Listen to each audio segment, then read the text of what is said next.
خوتي المغاربه خواتي المغربيات، مرحبا بكم في قناتكم شو تيفي ماروك.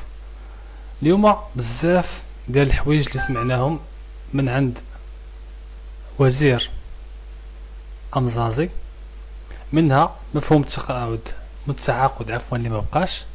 لكن الشيء الاخر اللي ما غيعجبش شحال ديال الناس وهو طرد لجميع الاساتذه المضربين.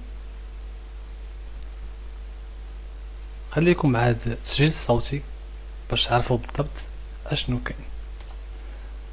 سمعوا في هذا التسجيل الصوتي علاش سوف يتم وكيفية سوف يتم فصل الاساتذه المضربين الذين فرض عليهم التعاقد على لسان السيد وزير امزازي بوجود ومعية الناطق الرسمي للحكومة. كيكونوا تنسيقيات الذين يعرقلون السير العادي للمرفق العام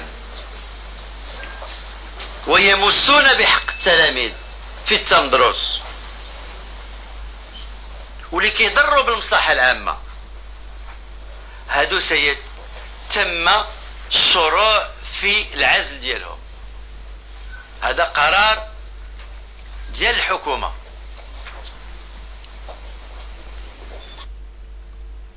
علاش؟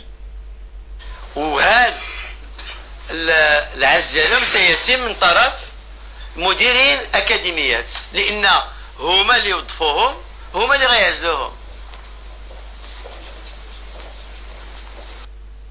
مدراء الاكاديميات هما اللي وظفوهم، هما اللي غيعزلوهم.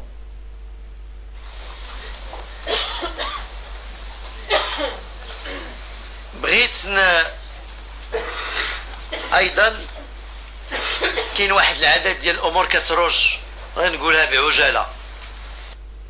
ودابا القصيد سوف يتم فصل الاساتذه المضربين وكذلك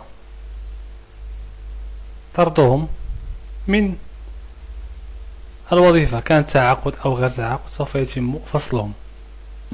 هذا كل شيء بالنسبة لهذه الحلقة.